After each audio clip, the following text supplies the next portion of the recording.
Hello दोस्तों, vibes Krishna channel में आपका स्वागत है। समय एक सा नहीं रहता।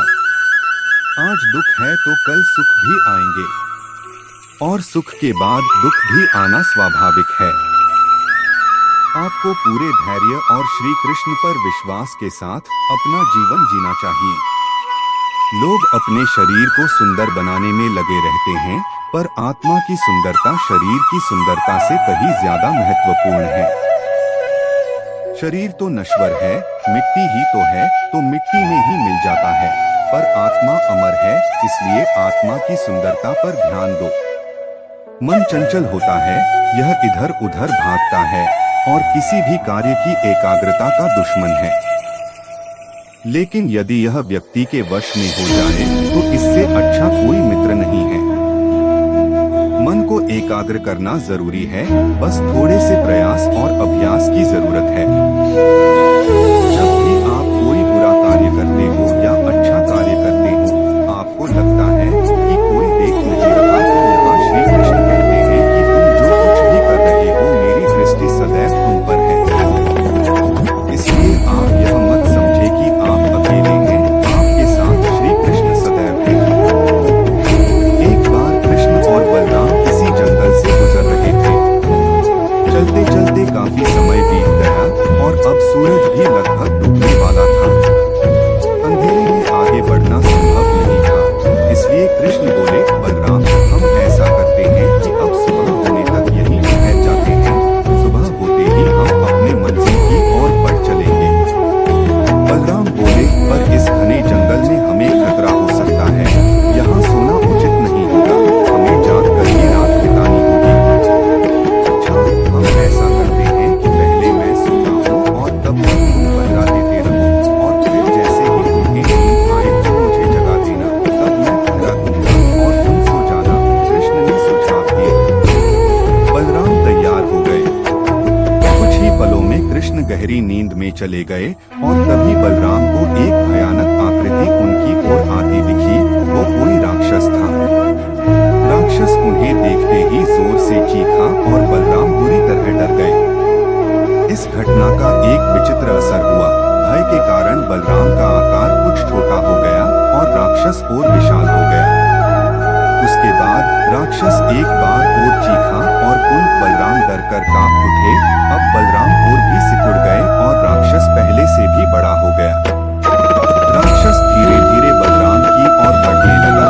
बलराम पहले से ही भयभीत थे और उस विशालकाय राक्षस को अपनी ओर आता देख जोर से चीख पड़े, कृष्णा, और चीखते ही वही मूर्छित होकर गिर पड़े।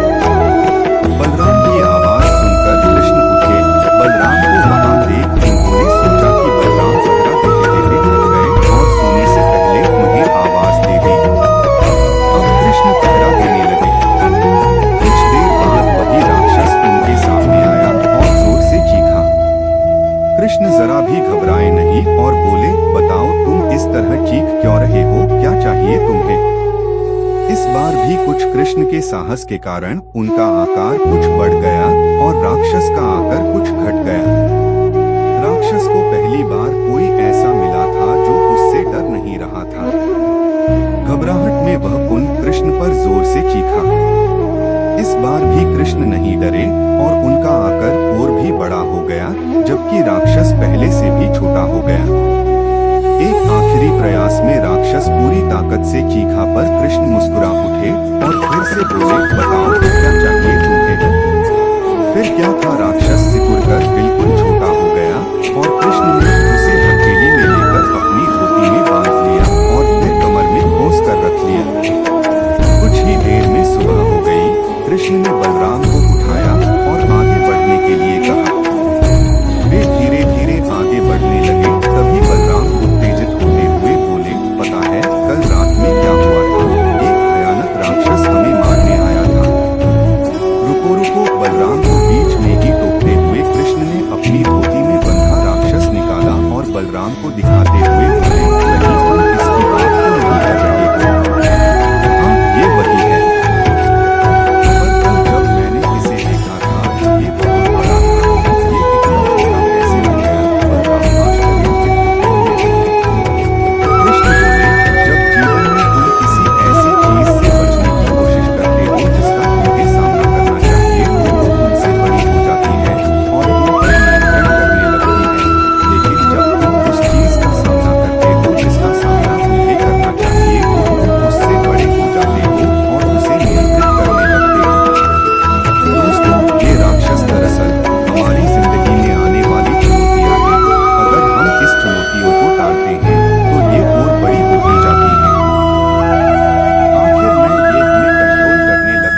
इसलिए हमें इनका साहसपूर्वक सामना करना चाहिए ताकि हम उन पर काबू पा सके।